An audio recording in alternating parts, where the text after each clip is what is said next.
2.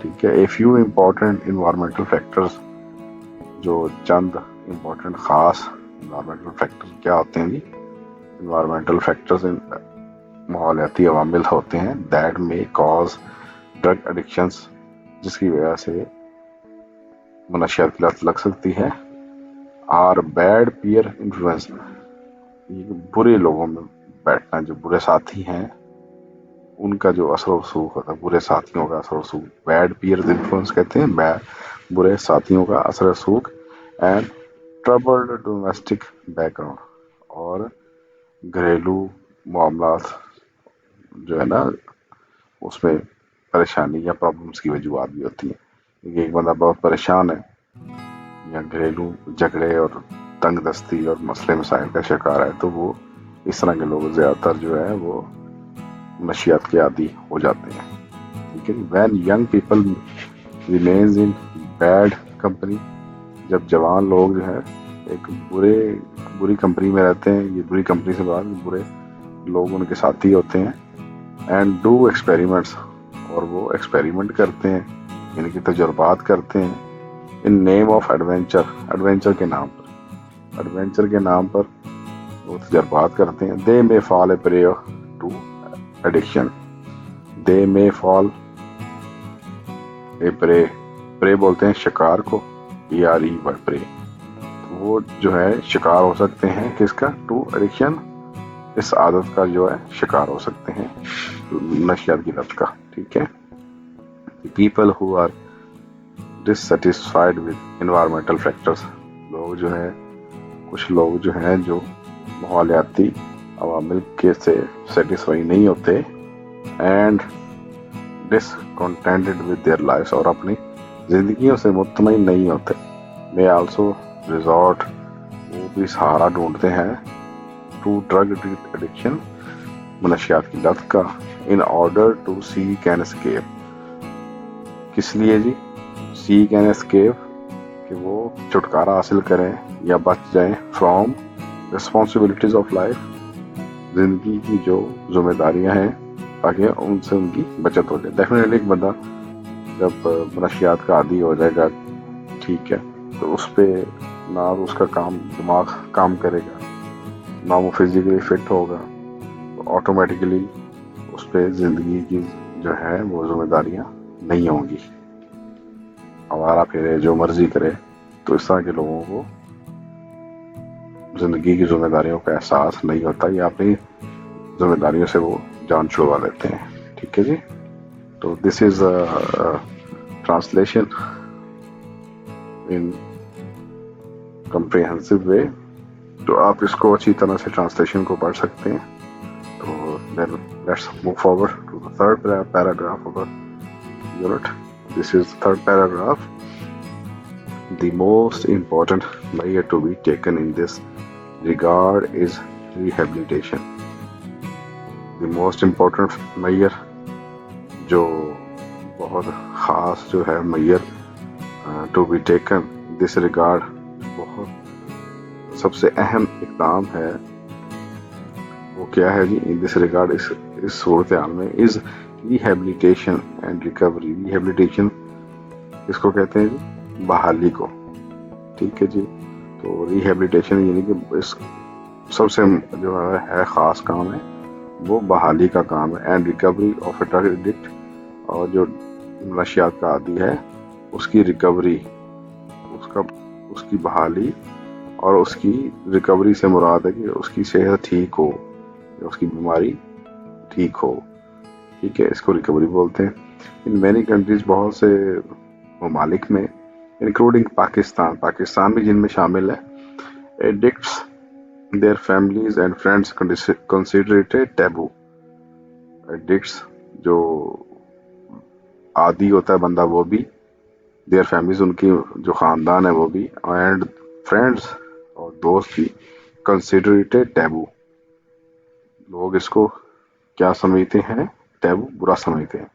لوگ اس کو برا سمجھتے ہیں. ٹو شیئر دیئر پرابلمس، کہ وہ اپنی تکلیف جو ہے شیئر کریں، بتائیں، ود ادرس، دوسروں کو. ٹھیک ہے. دے فیل امبیرسڈ، ان کو شرم آتی ہے. ٹو ٹاک اباؤٹ اٹ، اس اس کے متعلق بات کرتے ہوئے. ڈیفینیٹلی جس کا بھائی جو ہے یا کوئی رشتہ دار جو ہے وہ چرسی ہو, شرابی ہو, تو لوگ بتاتے ہوئے شرم محسوس کرتے ہیں کہ یہ ہمارا جو ایک عزیز ہے وہ اس کا عادی ہے, تو اس کو ہماری سوسائٹی میں برا سمجھا جاتا ہے, اس کو شرم آتی ہے. دے فیل امبیرس, ان کو شرم آتی ہے ٹو ٹاک اباؤٹ اٹ, اس کے متعلق بات کرتے ہوئے, for fear of being declared an out cost, تاکہ لوگ ان کو برا مت سمجھیں. آؤٹ کاسٹ کا مطلب کہ لوگ جو ہے ان کو بھی برا سمجھیں گے کہ یار ان کا جو ہے بھائی یا ان کا بیٹا نشیات کا عادی ہے, تو لوگ اس فیملی کو بھی برا سمجھنا شروع کر دیتے ہیں. ٹھیک ہے جی, تو اس ڈر سے لوگ نہیں بتاتے, شیئر نہیں کرتے. This not only makes the cure difficult, یہ نہ صرف علاج کو مشکل بنا دیتی, کیور ہوتا ہے علاج, یہ جو کچھ ہے کہ لوگ شیئر نہیں کرتے, یہ نہ صرف علاج کو مشکل بنا دیتی ہے, but the most cases addicts die due to lack of timely treatment and counselling. اور زیادہ تر کیسز میں جو ایڈکٹ ہوتا ہے, جو بندہ اس کا عادی ہوتا ہے, وہ مر جاتا ہے بیچارہ due to lack of timely treatment, کیونکہ اس کا ٹائملی وقت پہ جو ہے اس کا علاج نہیں شروع ہو پاتا, اینڈ کاؤنسلنگ, اور اس کو نصیحتیں نہیں کی جاتی یا اس کو مشورے نہیں دیے جاتے. ٹھیک ہے جی, تو below is a translation in Urdu for your reference. آپ اس کو اچھی طرح اسٹڈی کر سکتے ہیں اور اپنی اس سبجیکٹ کا اچھی طرح اس کو اسٹڈی کر کے پڑھ سکتے ہیں. ٹھیک ہے جی, تو let's move forward to the fourth paragraph. This is the fourth paragraph. Rehabilitation centers are the best places. جو بحالی کے مراکز ہیں وہ بہت اچھی جگہیں ہوتی ہیں فار ریکوری پروسیس, جو علاج کے لیے, علاج شروع کرنے کے لیے بہت اچھی جگہ ہوتی ہیں, بیسٹ پلیسز ہوتی ہیں آف دا ایڈکٹس. اس کے لیے جی جو ان کے عادی ہوتے ہیں ان کے لیے complete medical support and guidance is provided. مکمل جو ہے وہ میڈیکل کی سپورٹ ہوتی ہے وہاں پہ, لیکن مکمل میڈیکلی اس کو دیکھا جاتا ہے, اینڈ گائیڈنس از پرووائڈیڈ, اور ان کو رہنمائی دی جاتی ہے to these people in these centres. ان لوگوں کو ان سینٹرز میں کن لوگوں کو دی جاتی ہے رہنمائی, اور کن لوگوں کو میڈیکل سپورٹ دی جاتی ہے, جو منشیات کے عادی ہوتے ہیں. ٹھیک ہے جی. Drug abusers therefore must be taken to proper and certified rehabilitation centers. Drugs abusers بولتے ہیں منشیات کے عادی لوگوں کو, therefore تاہم must be taken to proper, ان کو لے کے جانا چاہیے proper and certified rehabilitation centers, جو proper certified جو نومینیٹ کیا گیا ہو وہ حالی کے مراکز میں ان کو لے کے جانا چاہیے. ٹھیک ہے, where proper treatment and cure is available, جہاں مکمل علاج اور ان کو ٹھیک کرنے کی جو ہے سہولیات موجود ہوں. ٹھیک ہے, فار دیم, ان کے لیے.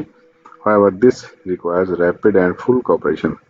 تاہم this requires, اس چیز کو چاہیے ریپڈ, تیز ترین, اینڈ فل کوآپریشن, اور مکمل تعاون چاہیے ہوتا ہے آف دا وکٹمس, کن کا, جو اس کے عادی ہوتے ہیں وکٹمس, ان لوگوں کا تعاون چاہیے ہوتا ہے with the team of these centres, تاکہ وہ ان سینٹرز کی ٹیم سے مکمل تعاون کریں. ٹھیک ہے جی, تو پھر ہی علاج ہو سکے گا نا, جب آپ مکمل تعاون کریں گے تو تبھی علاج ہو سکے گا. ٹھیک ہے جی, تو this is the complete translation of this paragraph. You can read it carefully. Let's move forward to the fifth paragraph of the lesson. This is the fifth paragraph. The other factor that contributes to the rehabilitation of the drug victim is proper counseling. The other factor, دوسرا جو ہے عوامل, وہ کیا ہے, that contributes to the rehabilitation, جو کہ بحالی کا کام کرتے ہیں. دوسرے فیکٹر جو ہے جو بحالی کے کام میں مدد دیتے ہیں وہ کیا ہے, of drug victim is proper counselling. جو ڈرگ وکٹم جو ہے اس کی